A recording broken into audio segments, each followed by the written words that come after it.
오늘 주신 말씀은 마가복음 10장 17절로 22절의 말씀입니다. 사모하는 마음으로 봉독해 올리겠습니다. 예수께서 길에 나아갈새 한 사람이 달려와서 꿇어앉아 묻자오되 선한 선생님이여 내가 무엇을 하여야 영생을 얻으리이까? 예수께서 이르시되 내가 어찌하여 나를 선하다 일컫느냐? 하나님 한 분 외에는 선한 이가 없느니라. 내가 계명을 안 하니 살인하지 말라, 간음하지 말라, 도둑질하지 말라, 거짓 증언하지 말라, 속여 빼앗지 말라, 내 부모를 공경하라 하였느니라. 그가 여짜오되 선생님이여 이것은 내가 어려서부터 다 지켰나이다. 예수께서 그를 보시고 사랑하사 이르시되 내게 아직도 한 가지 부족한 것이 있으니 가서 내게 있는 것을 다 팔아 가난한 자들에게 주라. 그리하면 하늘에서 보화가 내게 있으리라. 그리고 와서 나를 따르라 하시니 그 사람은 재물이 많은 고로 이 말씀으로 인하여 슬픈 기색을 띠고 근심하며 가니라. 아멘. 박 집사와 김 집사는 작은 마트를 운영하고 있는 부부입니다. 이들은 주일 성수를 빠뜨리지 않고 하나뿐인 아들도 신앙생활을 잘하도록 엄히 지도하는 등 누가 봐도 모범적인 믿음의 길을 걷고 있었습니다. 그런데 최근 들어 그들의 가게는 적자를 내고 있습니다. 그럼에도 그녀는 11조를 빠지지 않고 해왔습니다. 하지만 남편 박 집사는 그 사실을 모르고 있습니다. 그러던 어느 날 요즘은 어때? 그냥 그래요 뭐. 그래, 다시 잘 될 거야. 그런데 박 집사 모르게 이번에도 어떻게 했어? 그이야 저한테 다 맡기니까요. 근데 사실 저도 아직도 좀 고민이 많이 돼요. 뭐 하든 안 하든 힘드니까 그냥 할 건 하자. 이런 생각으로 했어요. 귀하다. 참 귀해. 그래도 박 집사가 알아야 하지 않을까? 저도 좀 찜찜해서 얼른 말은 해야 되는데. 근데 권사님, 민재 아빠가 좀 옛날 같지가 않아요. 하나님 앞에서 열심히 했던 모습이 없어졌달까. 그래서 제가 11조 얘기도 좀 꺼내기가 그렇고요. 그래? 그런데 김 집사, 내가 박 집사 꼬맹이 때부터 봤잖아. 박 집사 어릴 때 그 엄마가 혼자 되어서는 그렇게 갖은 고생을 다 하면서도 하나님의 것은 철석같이 구별하면서 키웠어. 믿음의 뿌리가 있는 사람이니 신랑을 믿어봐, 응? 지금은 마음이 좀 힘들어서 그런 거야. 너무 걱정 마. 감사해요. 아이고, 이번 달은 전기세가, 수도세는 왜 이렇게 많이 나왔어? 참, 이번 달도 적자구만. 그나저나 11조를 3개월이나 못 드렸네. 내가 옛날엔 이러지 않았는데.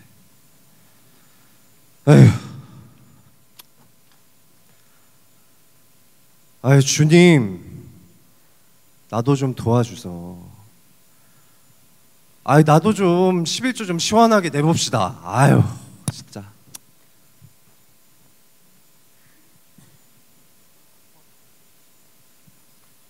아빠, 뭐 하세요? 아니야. 요즘 출근하느라 힘들지. 얼굴 수척해진 거 봐. 이거. 다 똑같죠 뭐.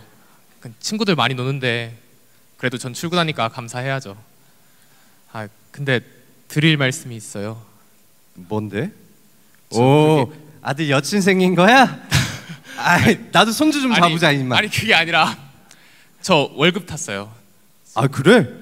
벌써 한 달이나 지났나? 네. 야, 넌 좋겠다 임마. 월급 주는 사람도 있고. 아들 나도 용돈 좀 줘. 네? 장난이야 임마. 엄마 좀 드리고 아껴서 써. 근데 제가 드릴 말씀은 그게 아니라 그만. 나 월급 안 줘도 된다니까? 아빠, 저 취직되기 전부터 생각했던 건데요. 제 첫 월급은 하나님께 드리고 싶어요. 저 그래도 되죠? 이걸 전부 다? 네. 그걸 뭘 나한테 물어보냐? 첫 월급이니까 네가 알아서 해.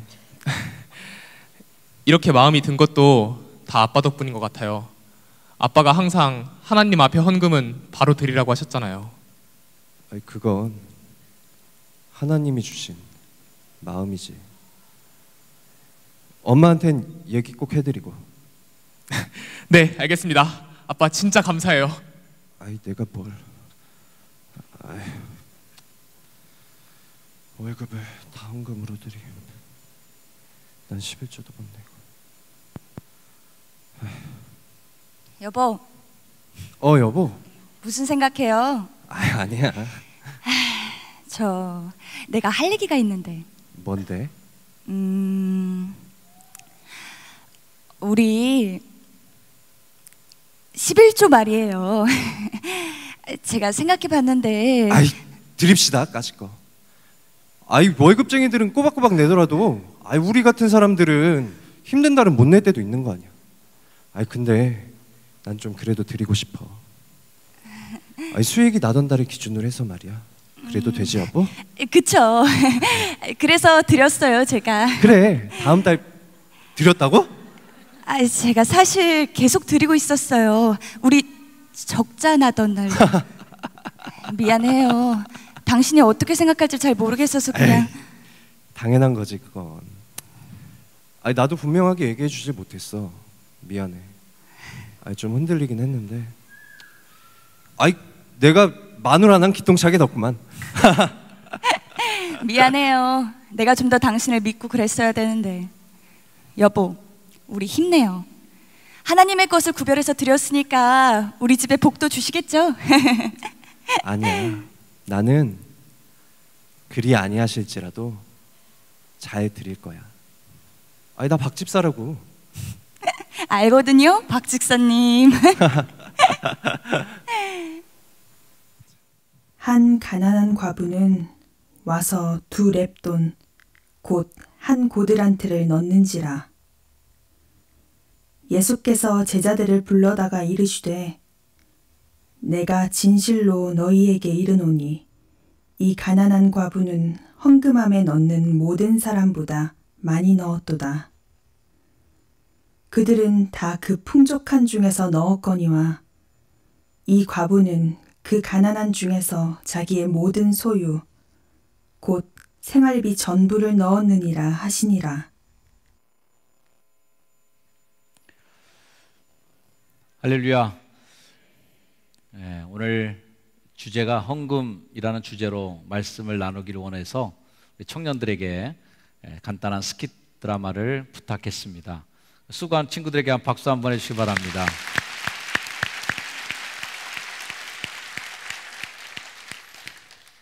청년들의 고민이 아니라 부모님들의 고민을 청년들이 얘기한 것 같아요.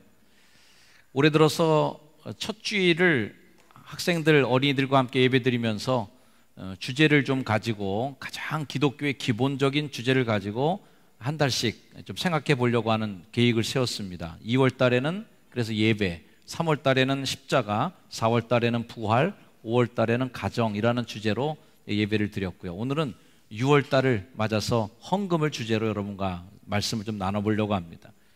성도라면 꼭 한 번은 이 헌금에 대한 고민을 하지 않을 수 없기에 헌금에 대한 교육을 오늘 설교를 통해서 하려고 하는 것이죠. 목회를 28년째 제가 해오고 있는데도 아직도 익숙하지 않은 설교가 있다면 헌금 설교입니다. 여전히 힘들어요. 예전에는 헌금 설교 안 하는 목사인 것을 제가 스스로 자랑스럽게 여긴 적도 있었지만 사실은 그게 그렇게 자랑스러운 것은 아니라고 생각합니다. 저 스스로도 잘 알고 있는 것 중에 하나는 성도들에게 헌금하는 걸 좀 잘 가르쳐 줘야 된다. 헌금이 뭔지 알려주고 헌금을 정말 하나님이 앞에 정직하게 드릴 수 있도록 교육해야 된다는 것을 잘 알고 있지만 제가 그동안 그런 교육들을 잘 하지 못했습니다. 여러 이유 중에 하나 있겠지만 그 중에 하나가 오늘 설교의 제목 그대로 두려움이 저에게 있었던 것이죠. 왠지 헌금 설교를 하면 좀 세속적인 목사 같이 보이거나 또는 헌금 설교를 한다 그러면 왠지 물질에 찌든 목사처럼 보이는 것이 싫었기 때문입니다. 사실 그것은 설교자인 제게 스스로의 모순이에요. 헌금은 하나님께 드리는 우리들의 마음의 정성이고, 그리고 하나님이 가장 기뻐 받으실 만한 그런 축복의 제물인 줄 알면서도 그렇게 헌금 얘기를 할 때는 왠지 세속적인 것 같고 물질주의에 찌든 목사같이 느낀다는 것 자체가 이미 제 스스로 안에서도 헌금에 대한 모순을 갖고 있는 것이죠. 오늘 성경 본문을 우리가 살펴보면서 예수님의 말씀을 한번 묵상해 보기를 원합니다. 오늘 말씀 10장 21절 말씀에 주님이 그 찾아온 사람에게 질문한 내용이 있습니다. 내게 아직도 한 가지 부족한 것이 있으니 라는 것이에요.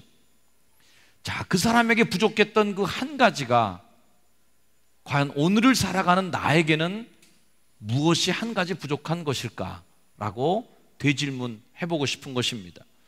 저는 오늘 설교를 준비하면서 흔히들 설교자들이 범하는 오류처럼 여기 있는 모든 분들이 다 헌금을 잘 안 하고 있거나 하나님 앞에 인색한 마음을 갖고 있거나 정직한 11조를 안 드리고 있거나 하나님 앞에 세속적이고 물질적인 생각을 가지고 하나님과의 물질의 관계에 있어서 뭔가 신앙에 문제가 있는 사람으로 다 도매금으로 뭉뚱그려서 여러분들을 그렇게 몰아버린 다음에 설교하고 있는 그런 오류를 범하고 싶지는 않습니다. 또 예수님의 지적, 너에게 한 가지 부족한 것이 있다고 하는 것은 그때 찾아왔던 그 사람에게 부족한 그 한 가지이지 우리 모든 사람들이 다 그 한 가지에 몽땅 매달릴 수는 없다. 그것은 각자 모든 사람에게 주시는 다른 의미일 것이다 라고 하는 것으로 해석하면서 오늘 이 말씀이 우리에게 주시는 그 도전에 대해서 은근히 피하고 싶은 마음도 없습니다. 분명한 것은 그 한 사람에게 주셨던 너에게 부족한 그 한 가지 것이 대부분을 오늘을 살아가는 우리들도 마찬가지로 많은 부분에 있어서 그 한 가지 것에 나도 걸린다는 것이에요. 한 번은 좀 정면 돌파를 해야 할 말씀이기 때문에 오늘 이 본문 말씀을 중심으로 5가지의 질문을 여러분에게 던지면서 오늘 말씀을 좀 풀어갈까 합니다. 자, 첫 번째 질문은 이것입니다. 여러분 같이 한번 읽어주실래요? 시작. 믿음인가 두려움인가? 자, 오늘 아까 스키 드라마 하는 사람들 모습을 보았지만 이분들도 고민에 빠진 게 있습니다. 그 고민은 뭐냐면 두려움이라는 것입니다. 우리가 흔히 이 부자 청년의 이야기라고 불리우는 오늘 성경 본문의 마지막 장면은 우리가 잘 아는 그런 대목이에요. 그 사람은 재물이 많은 거로 이 말씀으로 인하여 슬픈 기색을 띠고 근심하며 갔다는 겁니다. 이것이 이 스토리의 끝이에요. 별로 해피엔딩은 아니죠. 무엇이 이 부자 청년으로 하여금 슬픈 기색을 띠게 만들었을까? 어려서부터 계명을 그렇게 잘 지킨 그 청년에게 도대체 뭐가 근심이 되었을까? 모든 걸 다 잘해왔던 그 성도가 뭐 하나가 부족해서 근심이 될까 말이죠. 영생에 대해서 관심을 갖고 일부러 예수님까지 찾아와서 공개적인 질문을 던질 정도로 그렇게 당당했던 그 청년이 도대체 왜 슬픈 기색을 띠며 근심하며 가는 그 결론을 맞게 되었을까요? 저는 그것을 두려움이라고 말하고 싶습니다. 헌금과 반대되는 말은 인색함이 아니라 헌금과 반대되는 단어는 맞서는 단어는 바로 두려움이라는 것입니다. 우리 따라합시다. 헌금에 맞서는 단어는 인색함이 아니라 두려움이다. 우리 모두는 다 그 두려움 속에 놓여져 있어요. 여러 형태의 두려움이 있겠죠. 노후에 나는 어떻게 될 것인가, 이런 두려움들 우리 다 있잖아요. 불의의 사고가 내게 닥치면 어떻게 될까? 나에게 갑자기 건강상의 이상이 생겨서 덜크덕 뭔가 큰 병에 걸리면 어떻게 될까라는 두려움도 있습니다. 남들 자식들 다 뭔가 해주는데 나는 그 자식에게 뭔가 해주지 못하는 그 마음의 불안감과 두려움도 우리에게 있습니다. 시편 55편의 말씀처럼 두려움과 떨림이 내게 이르고 공포가 나를 덮었도다. 우리 인간의 실존의 모습이에요. 우리 인간 실존은 바로 이런 모습으로 두려움과 공포가 나를 뒤덮는 그런 중압감 속에서 우리는 여전히 살아가고 있다는 것입니다. 우리의 존재를 뒤흔드는 거, 나를 뒤집어 싸서 꼼짝 못하도록 만드는 그 힘이 뭐예요? 그게 바로 두려움인 것입니다. 그런데 그 두려움은 도대체 어디서 온단 말입니까? 신학적인 용어로만 본다면, 신학적 관점으로 본다면 두려움이라고 하는 것을 구성하고 있는 모든 요소의 대부분은 99.9%라고 해도 과언이 아닐 정도로 두려움의 모든 요소 중에 가장 많은 퍼센테이지는 바로 불신앙이 차지하고 있다는 것입니다. 불신이라는 거예요. 하나님에 대한 신앙이 없다는 것이에요. 요한일서 4장 18절 말씀, 사랑 안에는 두려움 없답니다. 온전한 사랑은 두려움을 다 내어 쫓는다는 겁니다. 뭐예요? 하나님과 나 사이에 완전한 사랑의 교통이 있어서, 그분이 사랑이 내 사랑이고 내 사랑이 그 사랑이라서 주님과 같이 그렇게 사랑으로 끈끈하게 결합이 되어 있는 사람은 무서울 게 없다는 거예요. 그런데 두려워하는 자는 어떤 사람이에요? 온전히 사랑이 이루어지지 못했단 말이에요. 그 결합이 완벽하게 이루어지지 못해서 느슨한 결합이거나 아니면 금이 가고 깨어져 갖고 하나님과의 결합이 완전히 끊어진 상태, 이것이 바로 두려움의 상태예요. 죄를 지은 상태죠. 두려워한다는 것은 곧 하나님에 대한 온전한 신뢰와 사랑이 깨져버린 상태를 얘기합니다. 자, 부자 청년이 왜 슬픈 기색을 띠며 근심하며 집으로 돌아갔을까요? 그에게는 그 두려움을 넘어설 용기가 없었던 거죠. 그 두려움을 넘어설 수 없었어요. 이사야 12장 2절 말씀, 보라, 하나님은 나의 구원이시라. 자, 하나님이 나의 구원자신 것을 믿게 되면 내가 신뢰하고 두려움이 없다는 고백을 합니다. 할렐루야.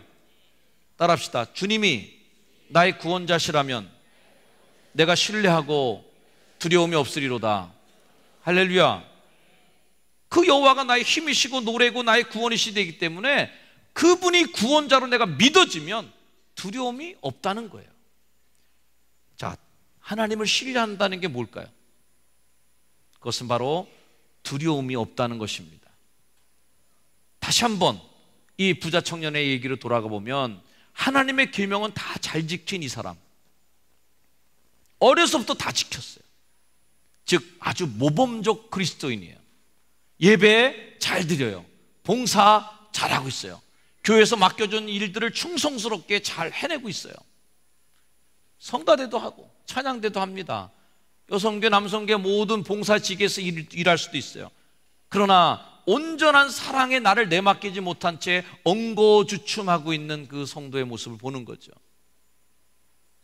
다 갔는데, 그래서 마지막 문만 열면 마지막 그 지성소까지 들어갈 수 있는 마지막 문을 열지 못한 채 이 건물을 열기만 하면, 근데 그 문을 열기가 두려운 거예요. 마지막 두려움이죠. 예수님이 그 청년에게 얘기했을 때 너 물 먹어봐라 이렇게 얘기한 게 아니에요. 아주 그 친구가 사랑스러워서 이뻐서 얘기해 준 거예요. 너무 이쁜 거예요. 잘하고 있으니까. 그래서 하나 더 가기를 원하는 거예요. 저도 여러분이 참 이쁘다고 생각합니다. 좋은 성도들이시죠. 그렇게 예쁜 사람이라면 하나 더 요청할 수 있어야 된다고 생각합니다. 그렇게 충성스럽고 사랑스러운 주의 백성들이라면 하나 좀 더 했으면 좋겠다. 그래서 그 문까지 들어가면 좋겠다. 바로 그런 마음, 예수님의 마음이겠죠. 성경의 아나니아와 삽비라 이야기를 우리 잘 압니다. 초대교회 공동체가 모든 걸 다 팔아서 교회에 모아놓고 서로 유무상통하는 문화를 이룹니다. 거기에 아나니아와 삽비라도 동참하려고 합니다. 전 재산을 다 파는데 중간에 마음이 바뀌어서 반만 드리고 반은 드리지 않습니다. 그래서 베드로에게 그날 야단 맞고 부부가 다 한 날 죽습니다. 자, 이 부부는 왜 그날 다 죽었는가? 헌금 조금 드렸다고 하나님이 죽이십니까? 그러면 하나님이 아니시겠죠. 왜 아나니아와 삽비라가 왜 그날 죽었는가? 그것은 불신앙을 본 거예요. 불신앙이에요, 그게. 결국 그들은 흉내내기 식으로 뭔가 남들에게 보이려고 하는 헌물을 준비했지만 하나님에 대한 믿음은 없었어요. 그들은 성령을 속였습니다. 불신앙, 그 두려움이 결국 그 부부를, 그 선을 넘어서지 못하도록 막아선 것이죠. 두 번째 질문은 이겁니다. 자, 한번 따라 볼까요? 기쁨인가? 두려움인가? 여러분, 헌금이 기쁨입니까? 아니면 두려움입니까? 믿음의 사람은 현실의 두려움을 보기 전에 믿음의 눈을 떠서 그것 다음 거를 보는 눈이 열려져야 돼요. 그게 믿음이죠. 크리스찬들하고 일반 사람들하고 다른 게 뭘까요? 너머에 있는 걸 보는 거죠. 그 너머에 뭐가 있을까? 현실만 보는 게 아니라 그 너머의 것을 보는. 사단은 하나님을 하나님으로 보지 못하도록 계속 우리를 회방합니다. 하나님을 바라보지 못하게 만드는 가장 효과적인 방법 중에 하나는 현실을 보는 거예요. 지금의 나에게 집중하도록 만드는 거예요. 영생과 주님의 나라, 하나님의 나라, 그분의 나라에 대한 꿈을 버리게 만드는 거예요. 그것이 사단의 전략입니다. 헌금에 있어서만큼은 성도들을 두 종류의 성도로 분류해 볼 수 있을 것 같아요. 첫 번째 성도는 헌금을 먼저 떼어놓고 나머지를 사용하는 성도가 있다면, 또 한 부류의 성도는 다 쓰고 난 다음에 남은 것을 헌금하는 성도가 있습니다. 자, 가령 이렇게 생각해 볼 수 있어요. 다 쓰고 남은 것을 헌금하는 성도의 헌금 액수하고 먼저 하나님께 드리고 나머지 것을 쓰는 성도의 액수가 똑같다고 한번 생각해 보십시오. 10만 원을 하나님께 먼저 떼어놓고 나머지 걸 썼어요. 다 쓰다가 10만 원 남겨서 하나님께 드렸어요. 자, 하나님이 받으시는 액수는 똑같으니까 하나님 이래나 저래나, 요즘 유행하는 말로 뭐예요? 도찐 개찐이니까 그냥 적당하게 하나님 다 어차피 액면가로 10만 원 똑같으니까 받으시죠? 하나님의 기분은 100점과 1점의 차이가 돼요. 하나님이 받으시는 체감의 그 온도는 극과 극이에요. 과부의 두 렙돈을 왜 귀하게 보셨을까? 왜 엘리야에게 밀가루와 그 기름 한 방울 남은 것을 엘리야에게 드리고 나서 굶어 죽을 각오로 드린 그 과부의 사정을 왜 하나님 기뻐 보시는가? 그것은 우선순위, 뭘 먼저 하느냐에 대한 순서가 바뀐 사람들의 이야기이기 때문에 그래요. 근데 똑같은 액면으로 헌금하더라도 먼저 떼놓고 헌금하는 것과 쓰다 남은 것을 헌금하는 것이 뒤바뀌어지는 데는 굉장한 어려움이 있습니다. 여기서 여기로 올라가는 것은 어쩌면 평생 노력해도 안 될 수도 있는 굉장히 위험한 일이라는 거죠. 왜? 그것은 믿음의 두려움이 그 안에 있기 때문입니다. 다윗의 인생 가운데 가장 실패적인 것, 뭐 밧세바의 사건도 있지만 사탄이 다윗을 지배했다고, 사단이 다윗을 완전히 쥐고 흔들었다라고까지 표현하는 한 사건이 있습니다. 역대상 21장 1절 말씀이에요. 사탄이 일어나 이스라엘을 대적하고 다윗을 충동시켜서 이스라엘을 계수하게 하니라. 자, 이 이스라엘 사람들의 인구를 조사한 다윗의 이 사건을 가지고 하나님이 대노하셨습니다. 왜 이렇게 화를 내셨을까? 아니, 왕이면 인구를 세야 될 거 아니겠어요? 백성이 몇 명인지는 알아야 될 거 아니겠어요? 왜 하나님이 그것을 사탄이 충동질이라고까지 보았느냐 하면, 다윗이 이제는 하나님을 안전지대로 여기지 않는다는 데도 큰 문제가 있었습니다. 이제까지 다윗은 하나님 의지하고 하나님 때문에 싸우고 하나님 의지에 싸웠어요. 근데 이제는 머리가 쫙 바뀌었어요. 야, 군대 수를 세야 되겠구나, 모병 인원을 세야 되겠구나, 하나님은 더 이상 안전지대가 아니라 이제는 군사력의 안전지대구나 라는 생각을 다윗이 먹는 것을 하나님이 너무나 분노하셨다는 거예요. 하나님은 하나님을 안전지대로 생각하지 않고 인간이 만든 것을 안전지대로 생각하는 것 그 자체를 우상으로 봅니다. 다윗은 인구를 센 게 아니라 우상을 숭배하게 된 것이에요. 병사의 숫자, 인원수, 사람 수를 우상으로 섬기는 거죠. 자, 이 청년은 뭘까요? 오늘 이 주인공 청년은 돈을 안전지대로 생각했다는데 문제가 있습니다. 그 안전지대에서 벗어난다는 것은 큰 두려움이었어요. 그 청년은 결국 그 강을 건너지 못했던 것입니다. 어저께 커피밀에 잠깐 앉아있는데 한 권사님이 계셨어요. 그 권사님하고 같이 잠깐 이야기를 나눴습니다. 권사님 사업 좀 어떠세요? 제가 질문을 던졌습니다. 그 권사님 전에는 큰 사업을 하셨어요. 그러나 큰 어려움을 한번 겪으시고 지금도 그 일을 하고 계시지만 그 권사님의 대답은 이랬습니다. 목사님, 전에는 제가 거래처 하나 잡으려고 안간힘을 쓰고 그 접대 문화 그런 거를 통해서라도 한 업체라도 내가 더 잡으려고 애를 쓰고 기를 썼는데, 목사님 요즘에 저 그러지 않아요. 속으로 제 마음에 그렇게 안 하면 어떻게 될까? 저 그 대신 예수님 믿게 됐잖아요.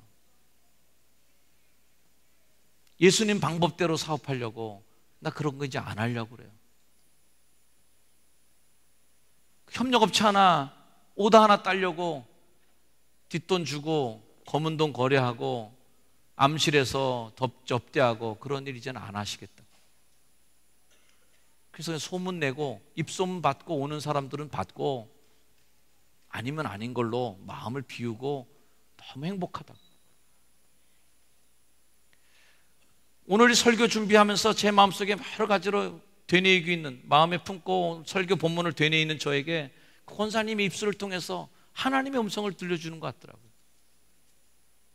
권사님은 그 두려움을 넘어서고 있었어요. 안 되면 어떡하나? 이 업체가 떨어지면 어떡하나? 거래가 줄어들면 어떡하나? 돈이 줄면 어떡하나? 이 두려움을 넘어선 것이죠. 세 번째 질문 이것입니다. 따라합시다. 지금인가? 영원인가? 결정하시라는 거죠. 청년은 영원에 대한 궁금증을 갖고 예수님을 찾아왔어요. 그러나 예수님을 만난 다음에 그 청년이 자기를 확인한 내용은 뭐냐면 나는 영혼에 대해서 관심이 없던 사람이라는 것을 깨달았습니다. 영생이 뭡니까? 라고 물으러 왔는데 그 청년이 확인하고 돌아간 것은 나는 영생보다는 지금 현재가 더 관심이 많은 사람이구나, 나는 여기를 벗어날 수 없는 사람이라는 나의 한계를 깨닫고 돌아간 거예요. 우리 기독교인들은 다 교회 와서 뭘 관심을 가집니까? 영생이 뭐냐? 이거 관심 갖고 우리가 모인 사람들이에요. 그러나 교회 와서 결국은 현재에 난 더 관심이 많구나 라는 걸 깨닫고 슬픈 기색으로 돌아간다면 이 정현수 목사의 표정이 더 슬퍼지겠죠. 하나님은 더 슬프실 것이고,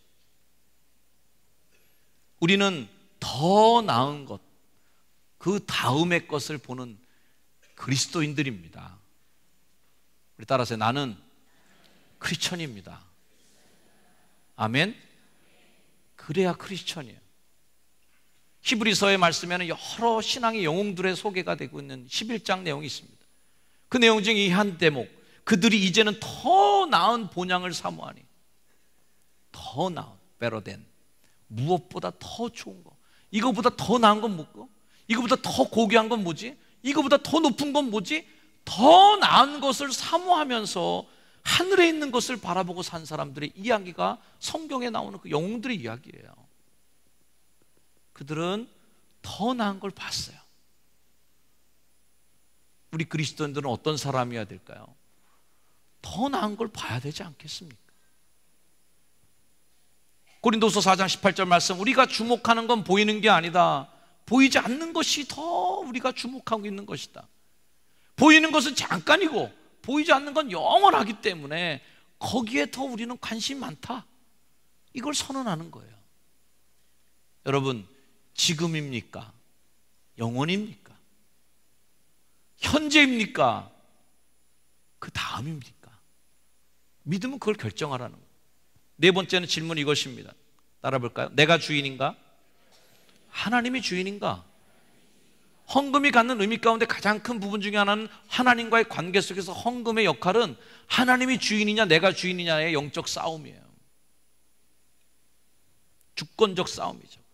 하나님이 내 왕이냐 내가 왕이냐의 왕권 싸움이에요. 이 다툼이 치열하게 일어나는 현장이 헌금의 자리입니다. 누가 왕이냐를 결정하자는 거죠. 신명기 8장 18절, 내 하나님 여호와를 기억하라. 그가 내게 재물 얻을 능력을 주셨습니다. 신앙의 사람들은 고백했어요. 내가 갖고 있는 재물이 크든 많든 이거 주신 분이 하나님이구나.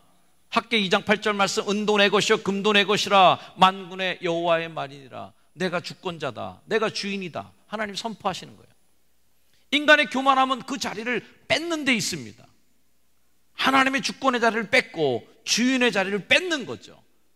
하나님 이걸 걱정하셨어요. 언제? 신명기 8장 13절 말씀에 걱정이 나옵니다. 네 소와 양이 번성하며 너 잘 될 거야. 부자 될 거야. 내 은금이 증식될 거야. 내 소유가 다 풍부해질 거야. 그럴 때 조심해야 될 것이 있는데 내 마음이 교만해지면 내 하나님 여호와를 잊어버릴까 염려된다. 이제 하나님 자리를 내 자리로 교체해버리고 이제는 그 돈의 주인 내가 내 것으로 알고 내가 군림하고 라고 할 때 그것은 곧 교만함의 죄고 그 교만함은 하나님을 대적하는 죄가 되었다. 다섯 번째 질문은 이것입니다. 중요한 질문이에요. 마지막 질문입니다. 따라합시다. 따르는 사람인가? 만난 사람인가? 성경에는 많은 사람들이 예수님을 만났습니다. 만난 사람들 중에 개 중에 어떤 사람들은 변화되었고 주님을 따르는 사람이 되었어요. 그러나 어떤 사람들은 예수님을 만났지만 만나고 끝나버렸습니다. 만나고 끝난 사람들은 군중이고 무리고 만나서 변화돼서 예수님을 따르기로 작정한 사람들은 제자예요. 여러분은 군중입니까? 제자입니까? 군중들은 때로 예수님을 만났습니다. 심지어는 어떨 때는 5,000명 이상 예수님을 만나기도 했어요. 그들은 예수님이 보리떡 5개로 먹여주시는 그리에 열광하고 예수님이 배를 타고 호수로 건너편을 갈까 끝까지 쫓아가서 예수님을 추적해 간 사람들입니다. 만났으나 변화는 안 됐어요. 결국 제자가 되지 못했습니다. 그러나 삭개오라든지 수가성 우물가의 여인은 예수님을 만난 순간 그들의 인생이 바뀝니다. 그리고 예수를 쫓는 삶으로 바뀝니다. 예수님의 제자는 어떤 사람인가요? 마태복음 4장 20절 그들이 곧 그물을 버려두고 예수를 따르니라. 따라가기 시작한 사람들이 제자들. 오늘 이 교회 안에도 수많은 사람들이 지금 함께 예배를 보고 있습니다. 헌금은 우리에게 어떤 걸 물어보느냐? 그냥 주님과 만난 사람인가 당신이? 아니면 예수를 따르는 사람인가를 물어보는 것이에요. 사랑하는 성도 여러분, 오늘 이 성경 본문에 나오는 부자 청년은 그냥 예수님을 만난 걸로 끝이 난 사람 중에 하나예요. 잘 만났어요. 대화도 해봤어요. 그러고 나서 그걸로 끝. 더 이상 진척은 없었어요. 예배 드리러 왔어요. 말씀 들었어요. 찬양의 은혜도 받았어요. 그러고 끝. 그 다음에 없어요. 그러면 군중인 것입니다. 사랑하는 성도 여러분 자신에게 이렇게 한번 질문을 던져보시길 바라요. 앞에 나오는 자막을 보시면서 한번 나 자신에게 한번 이런 질문을 던져봅시다. 시작. 나는 예수님을 만난 군중인가? 아니면 예수님의 삶을 쫓아 사는 제자인가? 옆에 분에게 한번 물어보세요. 제자입니까? 아니면 군중입니까? 그냥 만나고 끝나는 사람입니까? 아니면 그분의 삶대로 쫓아 살기로 작정한 사람입니까? 사랑하는 효성중앙 가족 여러분, 제가 28년 정도의 목회하면서 한 가지 깨달은 것 가운데 하나가 있다면 결코 돈이 많은 사람이 헌금하지 않는다는 것입니다. 돈 많은 분이 헌금할 것 같은데 제가 28년 목회하면서 보니까 그렇지 않았어요. 믿음 있는 분이 헌금을 했었습니다. 즉 헌금은 결코 돈의 문제가 아니라 믿음의 문제였다는 것이죠. 오늘 이 헌금 설교를 마음속에 품고 있는데 실명을 좀 거론해서 죄송합니다만 이영순 장로님이 저를 아침에 찾아오셨어요. 예배드리기 바로 전에. 목사님 30초만 시간을 내달라. 왜 그러냐 그랬더니 이번에 딸 결혼식 치르시고 조금 돈이 남았는데 필리핀 성환이 목사님이 자꾸 눈에 밟혀서 도저히 안 되겠다는 거예요. 그래서 결혼식 치르고 좀 남으신 돈 중에 필리핀 성환이 목사님을 좀 드리면 좋겠다고 100만 원을 헌금을 가져오셨어요. 마음에 고마운 마음 품고 있는데 또 조윤희 집사님이 전화 왔어요. 김상근 권사님 목사님 만나러 올라간다는 거예요. 왜 그러시냐고. 김상근 권사님 얼마 전에 네팔 성경금도 드렸던 차이인데 이분이 요즘에 눈 수술을 하셨나 봐요. 선글라스를 끼고 멋있게 하고 오셨더라고요. 오셔서 눈 수술을 했는데 자기가 눈 수술을 위해서 돈을 준비하셨대요. 근데 그 돈을 딸이 내주셨다는 거예요. 그러면 그 돈이 이제는 자기 돈이 돼서 근데 마음이 불안해서 견딜 수가 없대요. 괴롭대요. 그래서 하나님께 도로 수술을 하려고 준비했던 돈 100만 원 도로 갖고 왔다고, 마음이 불안해서 목사님께 드린다고, 좋은 일에 써달라고. 오늘 아침에 왜 이런 일을 나에게 경험시켜 주셨을까? 여러분도 아시다시피 다 넉넉하신 분들은 아니라는 거 여러분 아실 겁니다. 그런 감동들은 여러 번 있었습니다. 요즘에 청년들이 저를 감동시켜요. 첫 월급을 하나님께 드리는 청년. 자기가 읽은 책이 감동받았다고 첫 월급을 그 책값 150권인가 그때 레디컬이라는 책을 사갖고 남들에게 읽히면 좋겠다고 교회에 기증한 청년이 있었습니다. 청년들이 얼마나 기특하냐면 자기가 해외 단기 선교를 못 가니까 미안하다고, 나는 못 가니까 다른 사람 가는데 보태달라고 그 단기 선교의 회비를 다른 사람을 위해 내주는 청년들이 있습니다.